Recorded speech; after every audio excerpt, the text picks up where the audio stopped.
নারায়ণ মতাইনো সুয়াইমা বিসিংতৈ কল্যাণী ও Banamalipur Mondal হাবানক ফিয়গেরি জাখা অশালো কতাল হাবানক থাঙ্গৈ সগৈকা Rajya Sabha MP Rajib Bhattacharya নিশ্চয়ই বনমালীপুরের মন্ডল কার্যালয়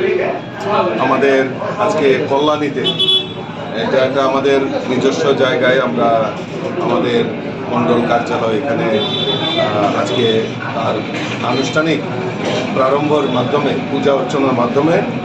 আমরা তার উদ্বোধন করেছি। সন্ধ্যার সময় আমাদের মাননীয় মুখ্যমন্ত্রী আমাদের এই মন্ডল কার্যালয়ে উপস্থিত থাকবেন। আমি আপনাদের মাধ্যমে সকলকে আমন্ত্রণ জানাবো সন্ধ্যা 7টার সময় আমাদের এই মন্ডলের বিশেষ অনুষ্ঠানে সবাই যাতে যোগদান করে এবং আশা করি বনমালীপুরের মন্ডলের নেতৃত্বে, মন্ডল সভাপতির নেতৃত্বে আগামী দিন সাংগঠনিক কাজ পরিচালনার ক্ষেত্রে আমাদের এই অফিস একটা সক্রিয় ভূমিকা পালন করবে বলে আমার দৃঢ় বিশ্বাস।